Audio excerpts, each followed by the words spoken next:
The alarm screamed through Orbital Station Harmony 7 like wounded animals.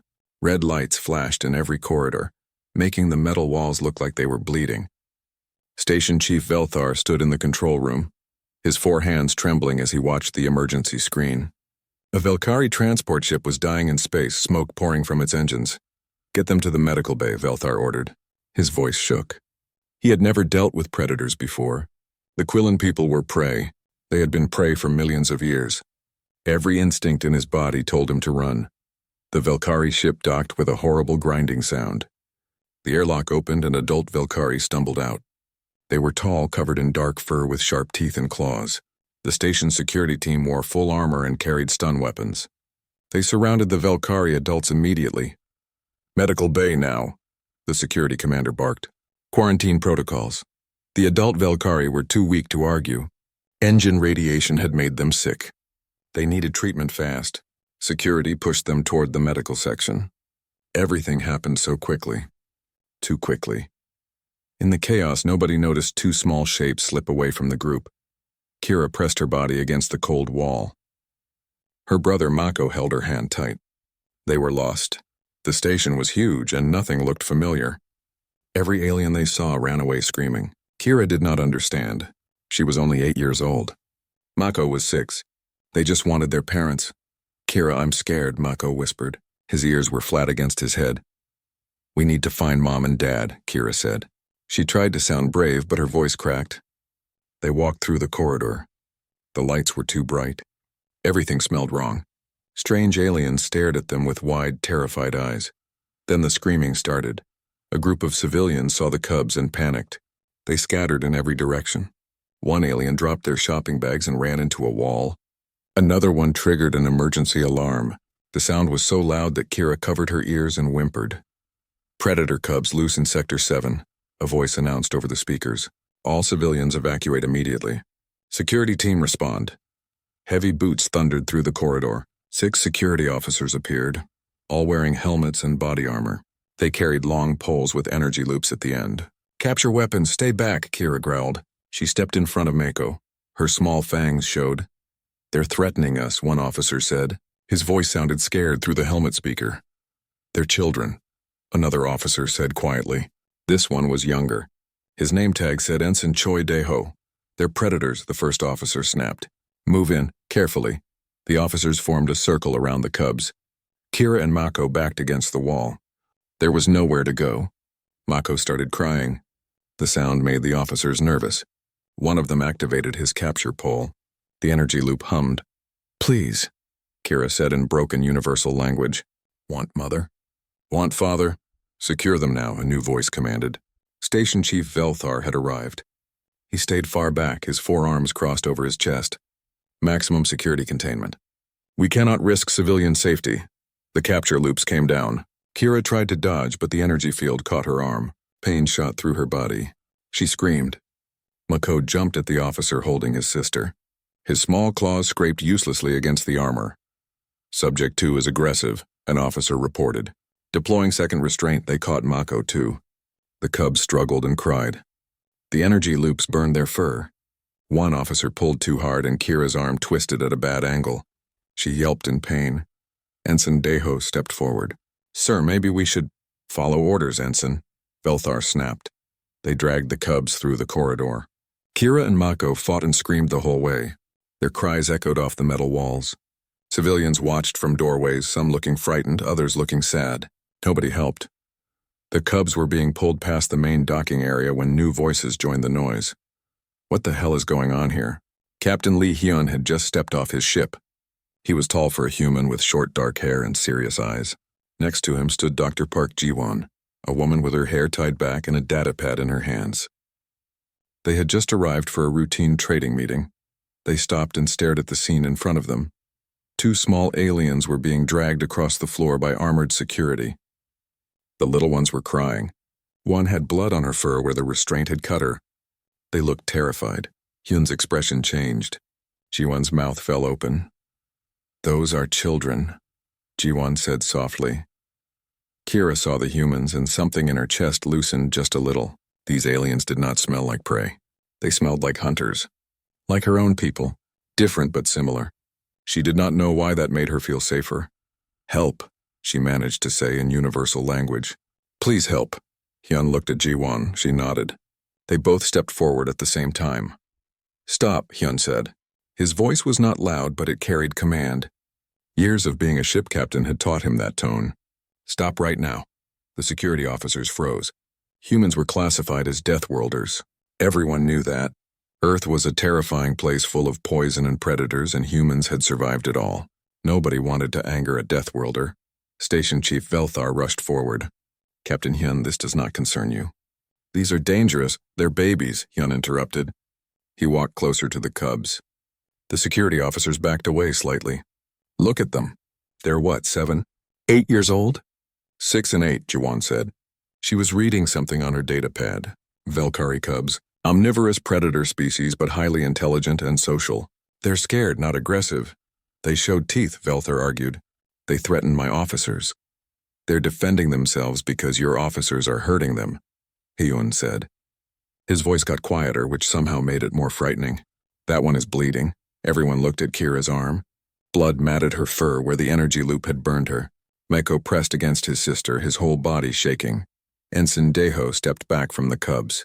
"Sir, maybe the captain is right." "They're just scared." "You forget your training, Ensign," Velthar said coldly, but his voice wavered.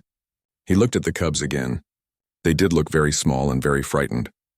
Hyun knelt down slowly. He was still several meters away, but he wanted to be at the cubs' eye level. "Hey," he said gently.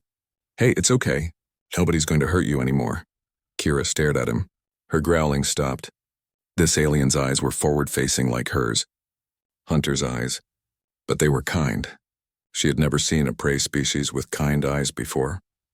"I'm Captain Hyun," he said. "This is Dr. Ji-won. We're humans. We're going to help you. I promise." The cubs did not understand all the words, but they understood the tone. Mako's crying softened to whimpers. Ji-won looked at Station Chief Velthar. "Release them to our custody." "We'll take responsibility." "Absolutely not," Velthar said. Regulations clearly state. Regulations also state that children must be treated humanely regardless of species. Ji-won interrupted. She tapped her datapad. Collective Law, Section 42, Paragraph 7. Would you like me to read it aloud? Velthar's face changed colors. He knew she was right. The law was clear. But his fear was also clear. "If anything happens," he said slowly, "you are responsible." "Agreed," Hyun said immediately. He looked at the security officers. "Let them go now." The officers looked at their chief. Velthar nodded reluctantly. They deactivated the energy loops. Kira and Mako collapsed to the floor, their legs weak from fear and pain. Hyun moved closer, slowly and carefully. He held out his hand. "It's okay," he said. "You're safe now." Kira sniffed his hand.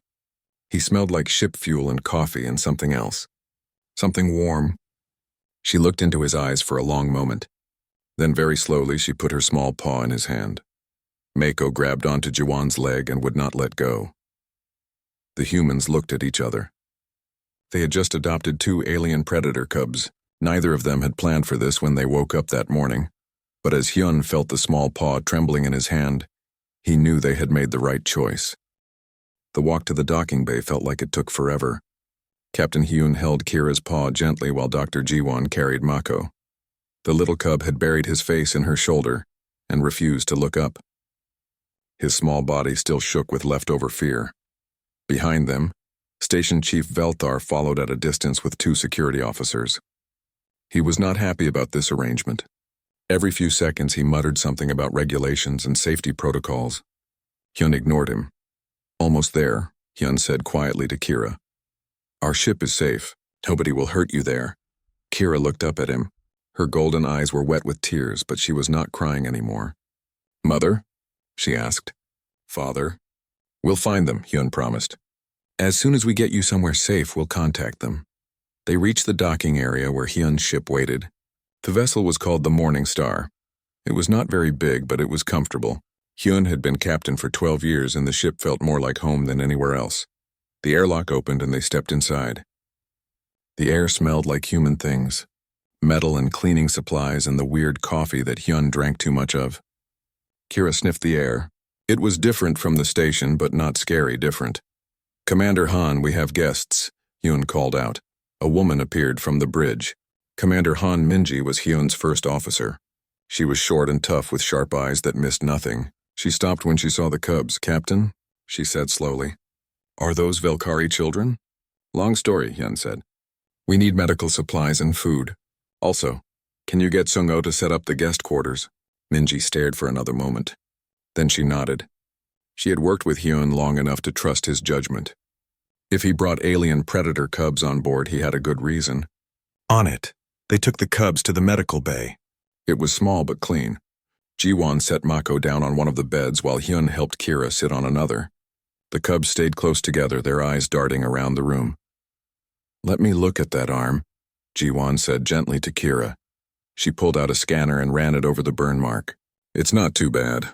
The energy loop caused surface burns but no deep damage. I can treat it. Kira flinched when Ji-won touched her fur, but she did not pull away. The human's hands were gentle. After a moment, Kira relaxed a little. You're being very brave, Ji-won told her. She applied healing gel to the burn. Kira hissed at first because it stung, but then the cooling sensation felt good. Mako watched everything with big eyes. Kira okay? He asked in his own language.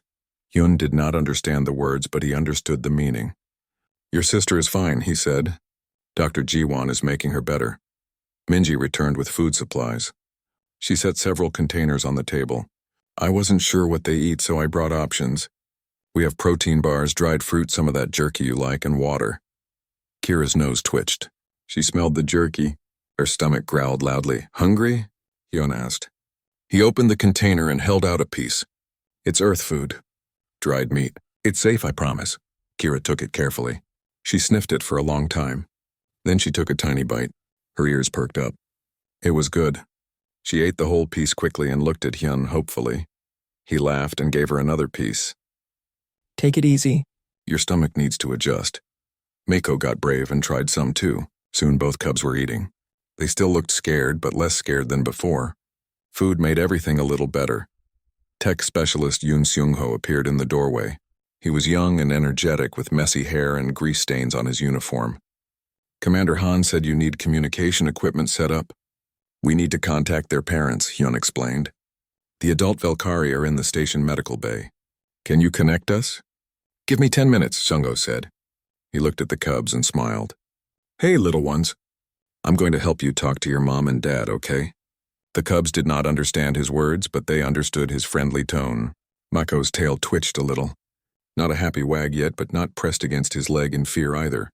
Seung-ho worked fast. He set up a portable communication unit in the guest quarters. The room was small but comfortable with 2 beds and a viewport showing the stars outside. Kira and Mako sat on one bed together while the humans gathered around the screen. Connecting now, Seung-ho said. His fingers flew over the controls. The station medical bay is answering.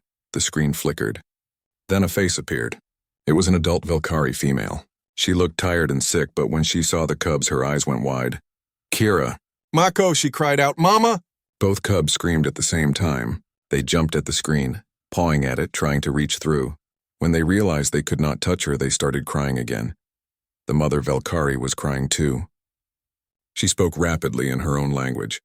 A male Velkari appeared behind her, the cub's father. He looked weak, but his eyes were focused on his children.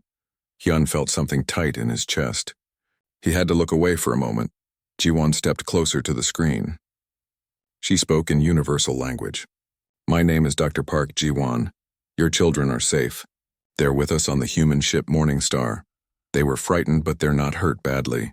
I treated their injuries. The mother tried to compose herself.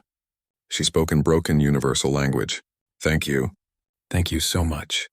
Station guards, they were so rough. We could not stop them.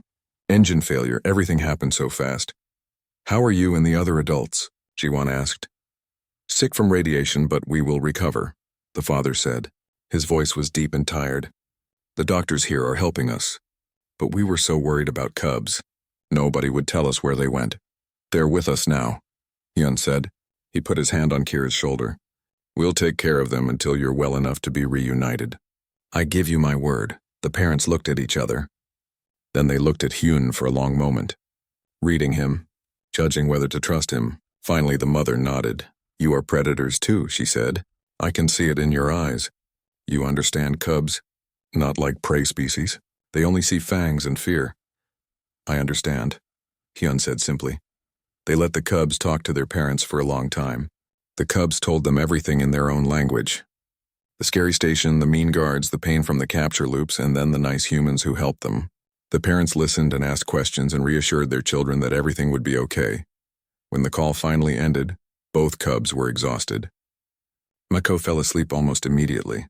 Kira tried to stay awake, but her eyes kept closing. Sleep, Jiwon said softly. She pulled a blanket over them. You're safe here. We'll be right outside if you need anything. The humans stepped out into the corridor. Minji leaned against the wall and let out a long breath. That was intense. Station chief is furious, Sung-ho reported. He checked his data pad. He's sending messages demanding updates every 5 minutes. Let him demand, Hyun said. Those cubs stay here until their parents are released from medical. The other crew members want to meet them, Minji said. Word spreads fast on a small ship. Everyone knows we have Velkari cubs on board. Tomorrow maybe, Hyun said. Let them rest first.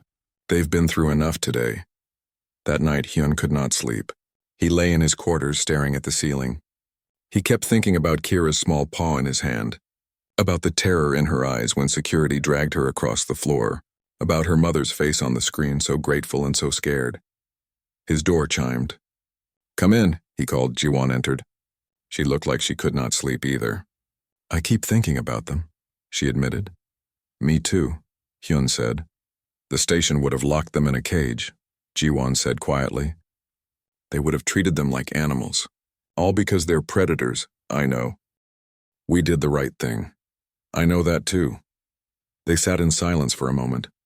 Then Jiwon said, I want to document this. For the xenology archives. This could be important, showing how predator and prey species can work together if we just try. Hyun nodded. Do it, maybe it will help others. A small sound made them both turn. Kira stood in the doorway. She held a blanket around her shoulders and looked very small. Bad dream? Hyun asked gently. Kira nodded. Tears ran down her furry face. Hyun held out his hand. Come here. She walked over and climbed onto the bed next to him. Jiwon sat on the other side. Kira pressed herself against Hyun's side. He put his arm around her carefully. You're safe, he said. I promise you're safe. Scared, Kira whispered. Big guards, hurt arm. Lose mama, I know, Hyun said. But your mama is okay. Your papa is okay.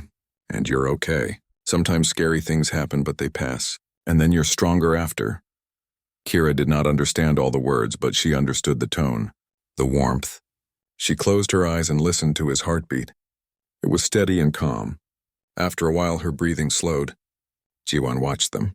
She thought about her own childhood, about being scared and having someone comfort her.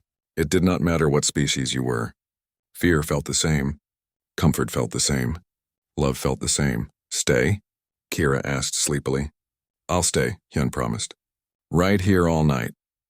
Kira fell asleep like that, curled against the human captain who had saved her. Outside the viewport, the stars turned slowly in the endless dark. Inside the ship, something new was growing. Something that crossed species and cultures and millions of years of evolution. Understanding, trust, maybe even family. Station Chief Velthar would have said it was impossible. Predators and prey could never truly coexist. But he was wrong.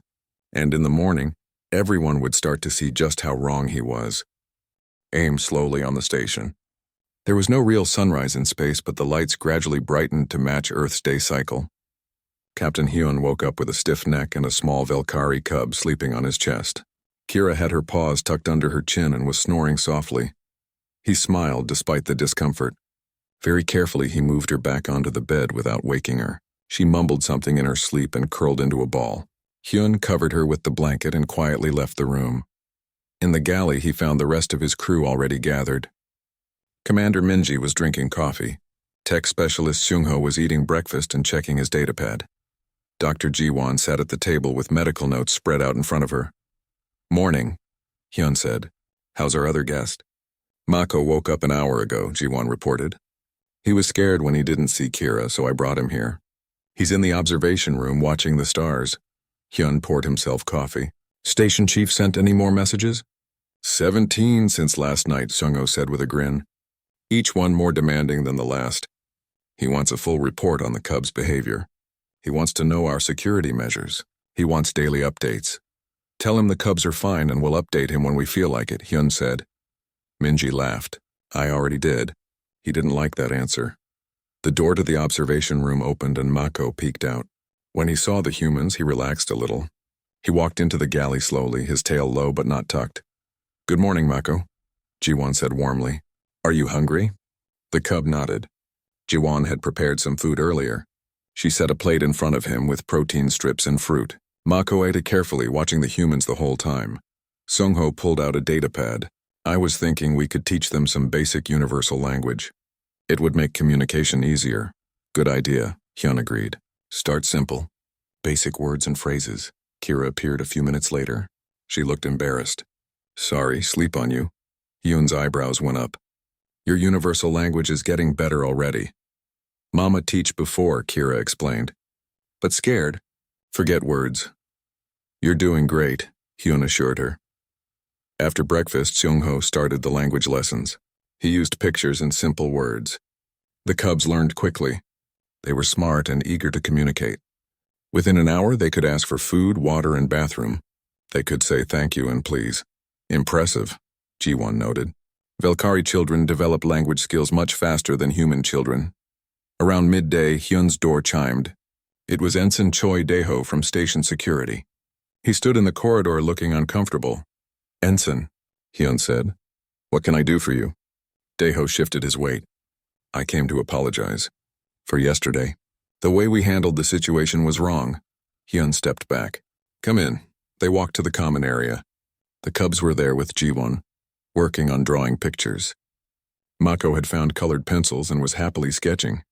Kira was trying to draw the morning star. Daeho stopped when he saw them. The cubs looked up and tensed. They recognized the uniform. It's okay, Hyun said quickly. He's not here to hurt you. Daeho knelt down slowly. He was still far away from the cubs, but at their eye level. I'm sorry, he said clearly. I was scared yesterday. I had never met predator species before. My training taught me to fear you. But I was wrong. You're just kids. Kira studied him.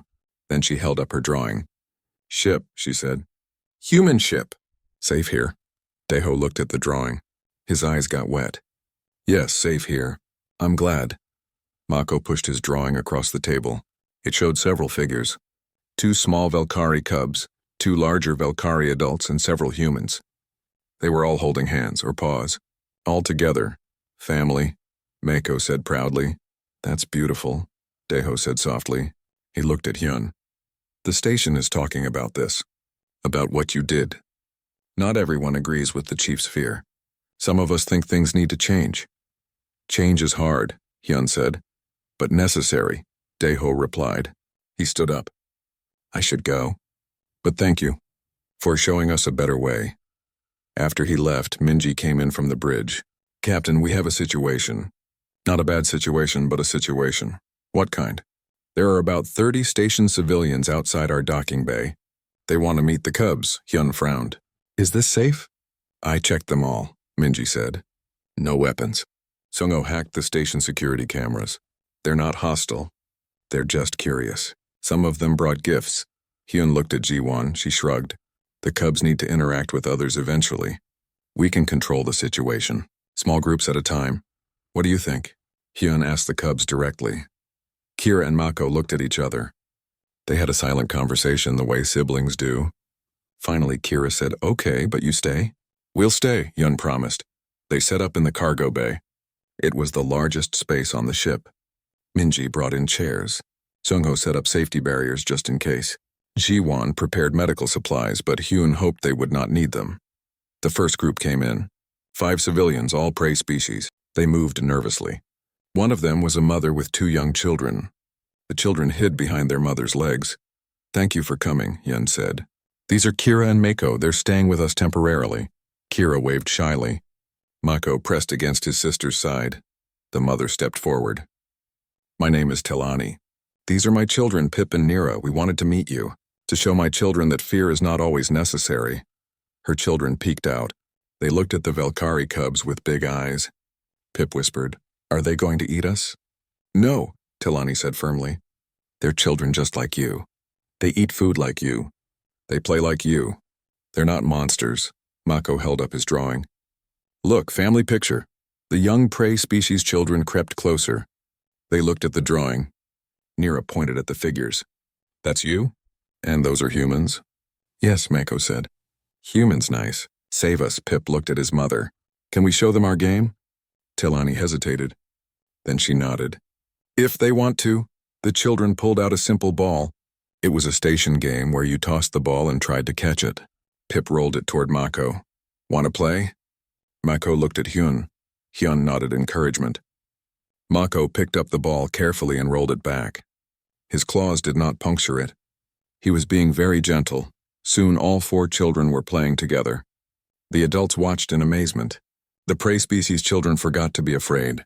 The predator cubs forgot to be nervous. They were just children playing a simple game. We're just children playing a simple game. More groups came through the day.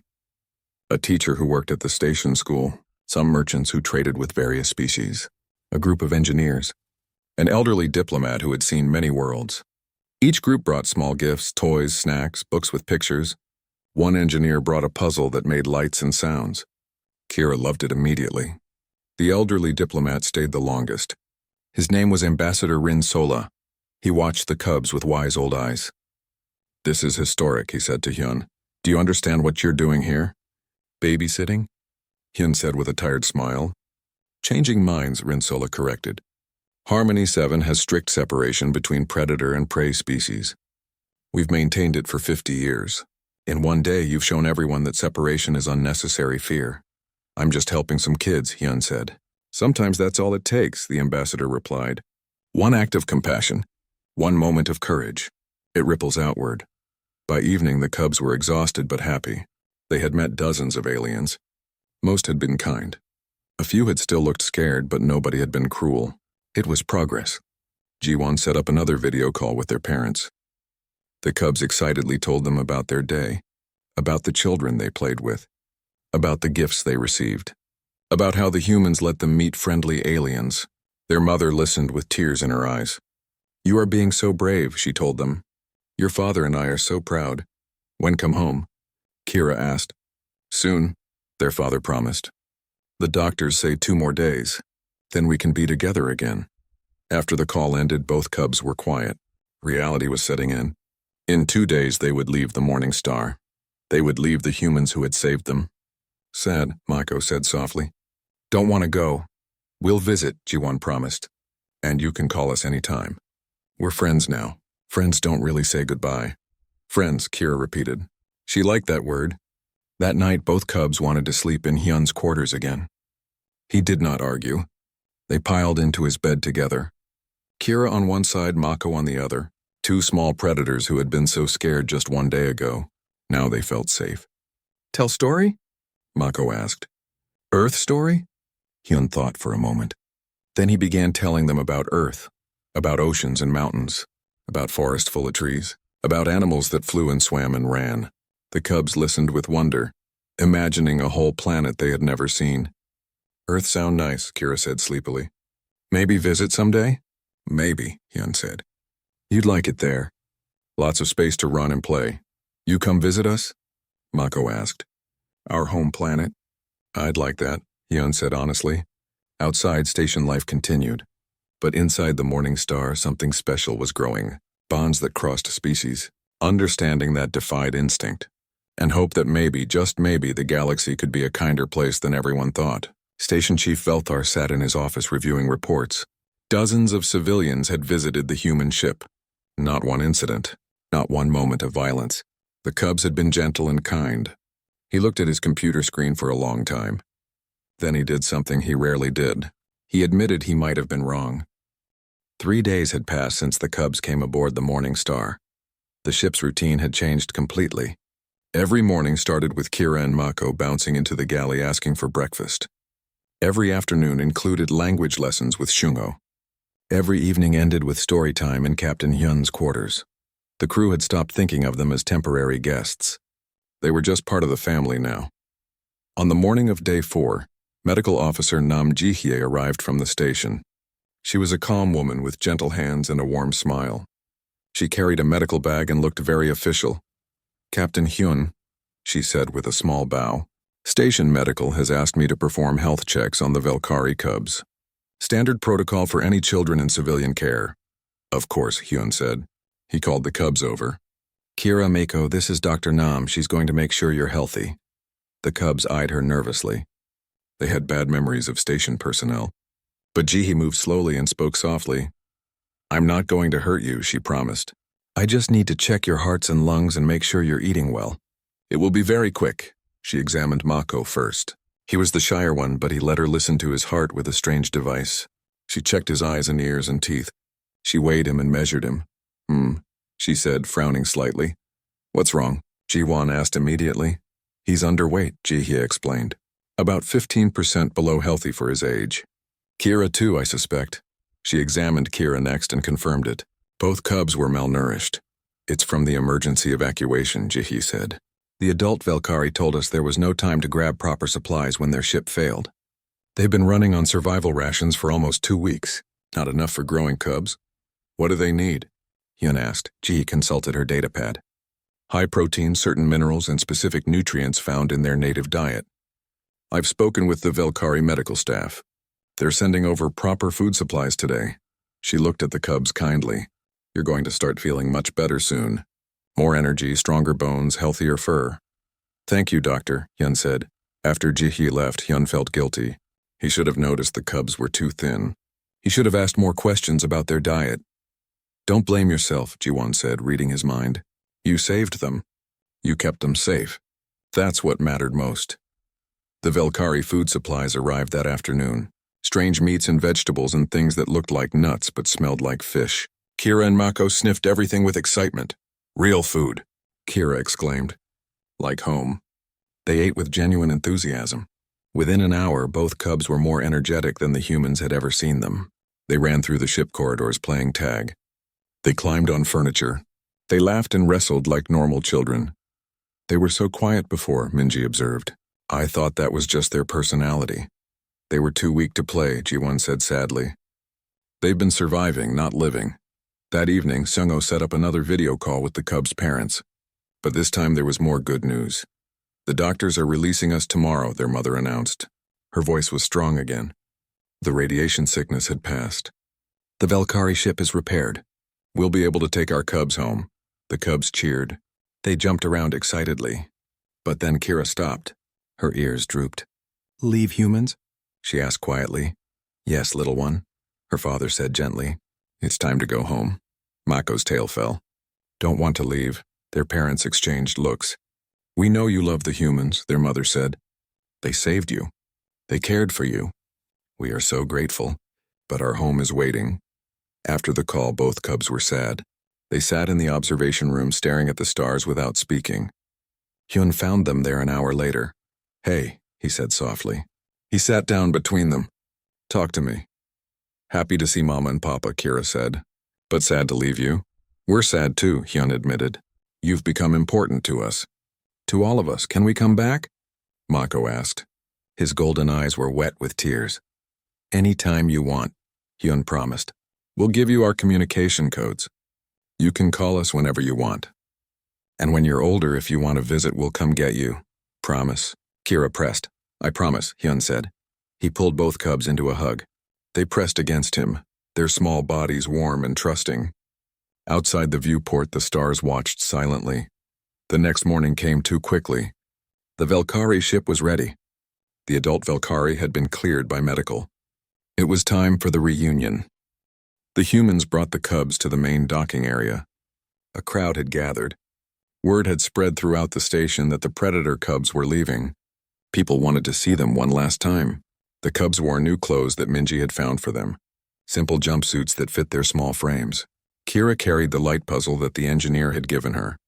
Mako carried all his drawings rolled up carefully. The airlock opened and the Valkyrie parents rushed through. "Kira, Mako!" their mother cried. The cubs ran to their parents. The reunion was beautiful and heartbreaking at the same time.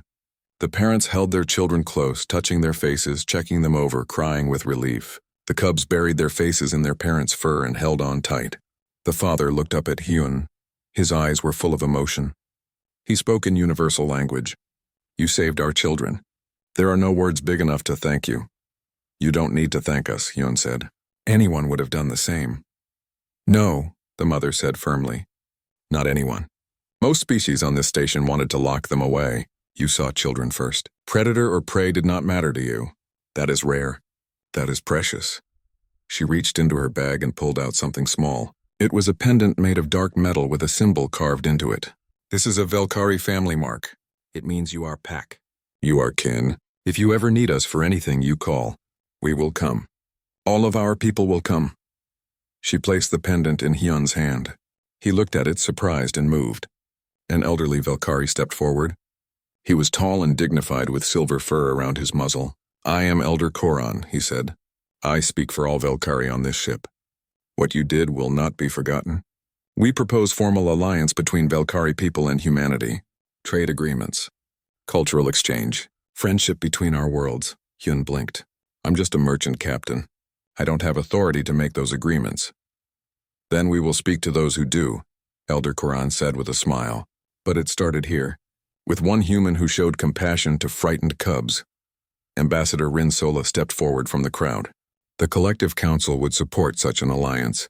I will personally sponsor the proposal. Station Chief Velthar was also there. He looked uncomfortable, but he stepped forward too. I owe you an apology, he said to the cubs' parents. I let fear control my judgment. Your children were treated poorly under my watch.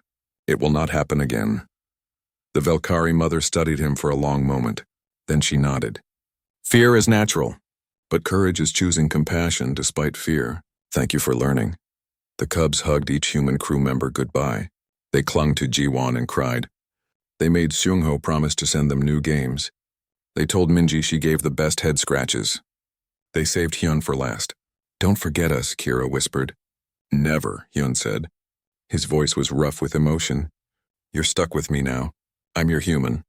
Our human, Mako agreed. He pressed his small paw against Hyun's hand one last time. Then the Velkari family walked back to their ship. The cubs looked back every few steps, waving. The airlock closed. The ship detached from the station and slowly moved away into space. Hyun stood at the viewport watching until the ship was just a distant star. His hand was closed around the pendant. His chest felt tight. You did good, Jiwon said quietly beside him. Doesn't feel good, Hyun admitted. Feels like losing something important. You didn't lose them, Minji said. You gained them forever. That's what family means. The crowd slowly dispersed. The humans returned to their ship. Everything felt too quiet, too empty. There were no small paws running down the corridors. No excited voices asking questions. No cubs climbing into Hyun's bed at night when they had nightmares. That evening, a message came through. It was a video from the Velkari ship. The cubs appeared on screen, safe in their own quarters. Made it home, Kira said. She was smiling, but her eyes were sad. Miss you already. Miss you too, Hyun said to the screen, even though they couldn't hear him yet. Going to call every day, Mako announced. Every single day. We'll answer every time, Jiwon promised. Over the next few weeks, things changed on Harmony 7 Station. Station Chief Velthar proposed new training for security personnel. Training about cultural sensitivity, about recognizing fear versus actual threat, about treating all beings with dignity. More predator species started visiting the station. Word had spread through the trade networks about what happened. About humans standing up for Velkari cubs. About a station learning to overcome old prejudices. Ambassador Rin Sola began formal meetings about the youth exchange program that Jiwon had suggested. A place where young beings from all species could learn together, where predator and prey could grow up without fear. The Velkari Elder Koran visited human space and spoke with Earth governments. Alliance talks began. Trade routes opened. Cultural exchange programs started. All because one human captain saw frightened children and decided to help. Hyun kept the Velkari family pendant on his desk where he could see it every day. It reminded him why he did what he did. Why compassion mattered. Why standing up for others, even when it was uncomfortable, was always the right choice. The Morning Star received a new assignment. They were asked to help facilitate the new youth exchange program. To be ambassadors for interspecies cooperation. Hyun accepted immediately. Looks like we're not done with this yet, Minji said. Good, Hyun replied. I'm not ready to be done. And every day, like clockwork, a video call came in from two Velkari cubs who wanted to tell their human about their day. 3 months had passed since the cubs left the Morning Star. Harmony 7 station looked different now. The cargo bay that once stored only goods had been converted into something new. Classrooms with small desks, play areas with toys, sleeping quarters designed for different species. The first interspecies youth academy was almost ready. Captain Hyun stood in the main classroom watching workers install the final equipment. Dr. Jiwon was beside him, reviewing curriculum plans on her datapad. Commander Minji coordinated the construction crews. Everything was coming together. We got the final approval this morning, Ambassador Rinsola announced as he walked in. His old face showed rare excitement. The collective council voted in favor. The academy officially opens next week. How many applications did we receive? Jiwon asked. Over 300, Rinsola said with satisfaction, from 40 different species, both predator and prey. We had to establish a lottery system. We can only take 50 students for the first term. That's still amazing, Hyun said. 3 months ago, this station wouldn't even let predator cubs walk freely. Now we're educating them alongside prey species. Station Chief Velthar entered the room. He looked different too, less tense, less afraid. He had spent the last 3 months in intensive cultural training, learning about predator species, confronting his own biases. It had changed him. The security protocols are in place, he reported, but they're different from before. We've trained the officers to respond with compassion first. Force is the last option, not the first. Good, Hyun said. That's how it should be. Velthar looked at the classroom. I never thought I'd see this. Predators and prey learning together on my station.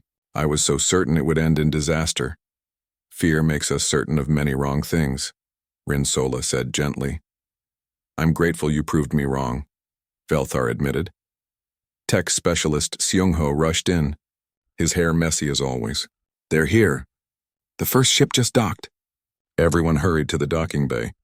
The first transport had arrived carrying students and their families. The airlock opened and beings of all shapes and sizes poured out. Tall ones, short ones, furry ones, scaled ones. Some with wings, some with tails, some with tentacles. And there in the middle of the crowd were two familiar faces. Hyun, Kira shouted. She broke away from her parents and ran straight at him. Hyun barely had time to brace himself before she crashed into his legs. He picked her up and spun her around. She had grown. She was heavier and taller, but still the same Kira. Look at you, he said, laughing. You're huge. I'm 9 now, she said proudly. And Mako is 7. We're big kids. Mako was more reserved, but his tail wagged furiously. He hugged Jiwon and wouldn't let go. Missed you so much, he mumbled into her shoulder. The cub's parents approached with Elder Koran. The mother embraced Hyun warmly. Thank you for this opportunity. When we heard about the academy, we knew our cubs had to be part of it. They were the inspiration, Hyun said. None of this would exist without them. More families arrived throughout the day, each one nervous and excited. Prey species parents watched predator cubs carefully. Predator parents eyed prey species children with concern. Everyone was trying. Everyone wanted this to work. That evening, there was an opening ceremony. All 50 students gathered in the main hall with their families. Ambassador Rin Sola stood at the front. We gather here today to begin something new, he said. His voice carried through the room. For generations, our species have lived apart. Predator and prey. We told ourselves this separation was necessary, that it kept us safe, but separation also kept us ignorant. It kept us afraid. And fear is the opposite of peace. He gestured to the students. These young ones will learn together. They will eat together, play together, study together. They will see each other not as predator or prey, but as friends, and they will teach us, their elders, how wrong we have been. Station Chief Velthar spoke next. I must confess something. 3 months ago, I ordered security to drag 2 Velkari cubs away in chains. I saw only fangs and claws. I saw only danger. I was wrong. So very wrong. He looked directly at Kira and Mako. I am sorry, not just to you, but to all predator species I have judged unfairly. This academy exists partly to atone for that mistake, to ensure no child, predator, or prey is ever treated that way again on my watch. The room was silent. Then Kira stood up. Her voice was small but clear. I forgive you. You were scared. Scared makes people do bad things, but you learned better. That's what matters. There was not a dry eye in the room. Elder Quran spoke last. The Velkari people have a saying, "The cub teaches the pack." We thought it meant young ones learn from elders. But sometimes it means the opposite. Sometimes the young teach us truths we forgot. These cubs taught us that love crosses all boundaries. That compassion is not weakness. That family is who you choose, not just who you're born to. Captain Hyun was asked to say a few words too. He stood reluctantly. "I'm not good at speeches," he admitted. "But I'll say this. When I saw those cubs being hurt, I didn't think about species or politics or consequences. I just saw children who needed help. That's all this ever was. One person choosing to help. Then another person. Then another. Small acts of kindness adding up to big change." He looked at Kira and Mako. "These two changed my life. They changed this whole station. And I believe they're going to change the whole galaxy, one friendship at a time." The ceremony ended with a shared meal. The dining hall had been carefully prepared with food safe for all species. Predators and prey sat at the same tables. Parents watched nervously at first, but the children adapted quickly. A small prey species child dropped her food. Before anyone could react, a predator cub picked it up and handed it back to her. "Thank you," the little girl said shyly. "Welcome," the cub replied. They smiled at each other and went back to eating. Such small moments happened all evening. Acts of kindness. Moments of connection. Proof that what seemed impossible was actually quite simple. Later that night, after the families had settled into their quarters, Hyun found himself back in the observation room. The same room where he had watched Kira and Mako's ship leave 3 months ago. Kira found him there. "Can't sleep?" she asked. "Too much excitement," Hyun admitted. "You?" "Same." She sat next to him. They looked at the stars together in comfortable silence. "Thank you," Kira said finally, "for everything. For saving us, for believing in us, for making this academy happen." "You're giving me too much credit," Hyun said. "No," Kira said firmly. "You could have walked away. When station guards had us, you could have ignored it. Most people would have. But you didn't. You saw us. Really saw us. Not as predators. As kids." Hyun put his arm around her shoulders. "You're a pretty special kid, Kira." "So are you," she said. "For a human." They both laughed. Mako appeared in the doorway. Can I join? "Always," Hyun said. The three of them sat together watching the infinite stars. A human and 2 Velkari cubs. Different species, different worlds, but the same heart. The same hope for a better future. Over the following weeks, the academy thrived. The students learned reading, math, science, and history from all cultures. They learned about each other's worlds. They shared foods and games and stories. There were challenges, some fights, some misunderstandings. But the teachers worked through each problem with patience and care. The students formed friendships that crossed every boundary. Predator cubs played with prey children. They protected each other. They learned from each other. They proved every day that coexistence was not just possible but natural. News of the academy spread through the galaxy. Other stations wanted to create similar programs. Governments that had maintained strict species separation for centuries began reconsidering their policies. Trade agreements expanded. Diplomatic relationships improved. All because 2 frightened cubs had been shown compassion by one human captain. On the last day of the first term, there was a graduation ceremony. Not a real graduation since they would continue next term, but a celebration of what they had accomplished. Each student received a pendant similar to the Velkari family mark, but with a new symbol. A symbol representing unity. Kira gave a speech. "When we first came to this station, people were scared of us. We were scared of them too. Everything was fear. But the humans taught us that fear is a choice. Love is a choice too. And love is stronger." She looked at Hyun in the audience. Captain Hyun and Dr. Ji-won and all the humans on the Morning Star chose love. They chose to help us when no one else would. They started something that will last forever. We're all family now. Every species. Every world. One big family. The applause was thunderous. After the ceremony, as families prepared to depart for the term break, the Velkari parents approached Hyun one last time. "We must return home," the mother said. "But the cubs asked if they could stay with you during the break. If you would have them." Hyun's face lit up. "Really, they want to stay?" "You're their human. the father said with a smile. Where else would they stay? Yes, Hyun said immediately. Yes, of course they can stay. Kira and Mako cheered and ran to pack their things. That night, the Morning Star left Harmony 7 station with 2 extra passengers.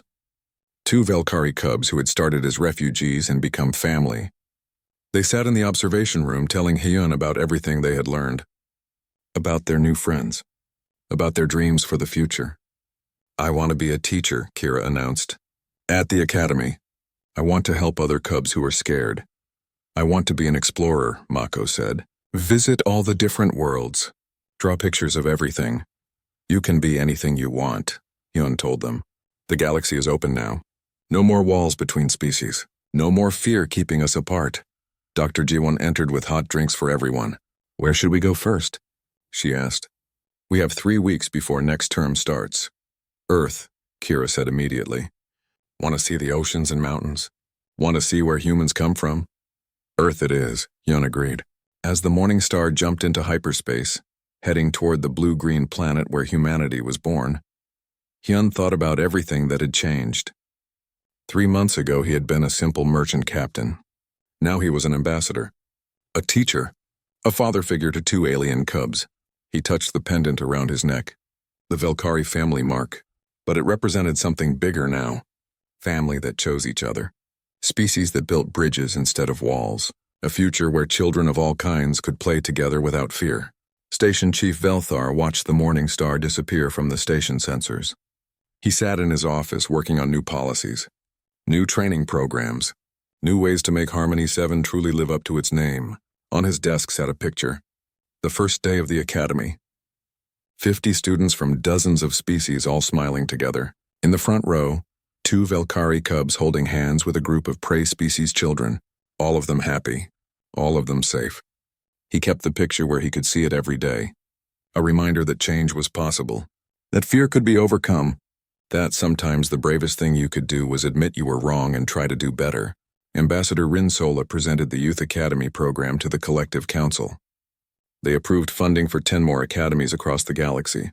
Applications flooded in from hundreds of worlds. The program that started with 50 students would soon reach thousands. Elder Koran worked with human governments on formal alliance treaties, technology sharing, cultural exchanges, joint exploration missions. The relationship between Velkari and humanity grew stronger every day, and somewhere in deep space on a ship called the Morning Star, 2 cubs laughed as their human told them stories about Earth, about forests full of life, about oceans that stretched forever, about mountains that touched the sky. It sounds beautiful, Mako said wistfully. You'll see it soon, Hyun promised. And you know what? You're going to love it. Will they love us? Kira asked quietly. Earth humans? Will they be scared of us? Some might be, Hyun admitted honestly.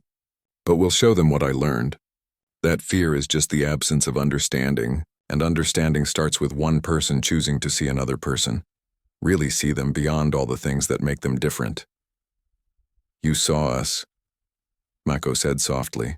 I did, Hyun agreed. And you changed everything. Outside the viewport, stars streamed past in rivers of light. The galaxy was vast and full of mysteries, full of different species with different ways, but also full of hope. Full of possibility, full of beings who were learning slowly but surely that they were all connected, that they were all family. And it had all started when security tried to drag 2 predator cubs away. When they growled in fear and pain, and when one human walked in and said no, when one human chose compassion over caution, when one human saw children instead of predators, that single choice rippled outward like waves on water, touching lives, changing minds, building a better future, one act of kindness at a time.